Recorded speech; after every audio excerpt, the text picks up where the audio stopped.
Hey y'all, and welcome back to MischlЄ, or Proverbs a Day series. We are still in chapter 24, and we are going to finish it up with verses 23 through 34. Let's jump in. Okay, so this part of chapter 24 hits justice, honesty, lazy habit, and the power of paying attention to your life. So in verse 23, it starts out with fairness. It says, "These also are for the wise. It is not good to show partiality in right ruling." So Yahuwah hates favoritism and bias. Justice must be straight. And if you look in Tehillim 82, which is Psalms, it talks about how he judges the lesser Elohim, the ones that are over all the other nations. Remember, Yahuwah is over Israel, and he gave the other nations, whenever he separated them all at the Tower of Babel, he gave them other lesser Elohim to be over authority of those nations. So he is telling them right here, he judges in the midst of Elohim. How long would you judge perversely and show partiality to the wrong? So he is talking about the other authorities. This is a heavenly court, and he's basically calling them out. He's telling them, you're going to die like men. Sorry, that's a whole side story there. This is what I've actually been studying to do a series on. So let's go back to Proverbs, or MischlЄ.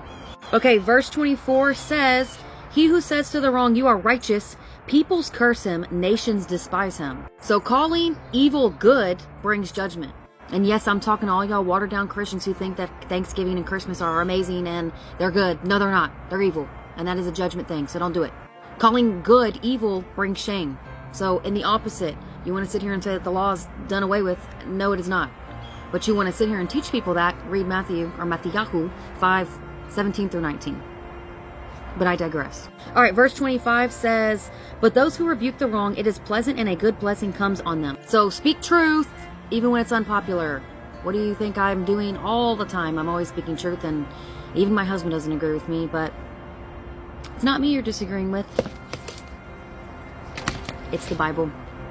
Verse 26 is beautiful to me. It says, "He who gives a right answer kisses the lips."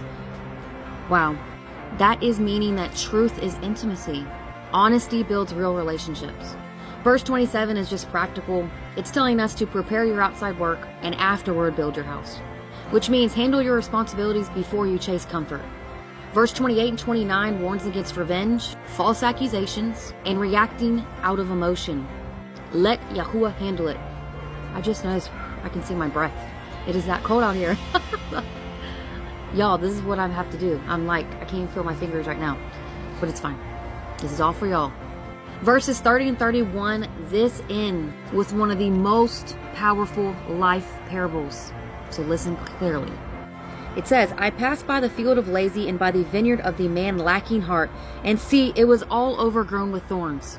Okay, let's skip down a little bit, because then there's a realization. This is verses 33 and 34. It talks about a little sleep, a little slumber, and poverty shall come like a prowler. Meaning your life does not fall apart all at once. It crumbles a little at a time through neglect. Small compromises compound into big issues, and laziness catches you like a thief. Okay guys, so that is MischlЄ, or Proverbs 24. And we just did verses 23 through 34. Stay alert, stay disciplined, speak truth, guard your habits, and don't let your life overgrow with weeds while you're asleep. Peace.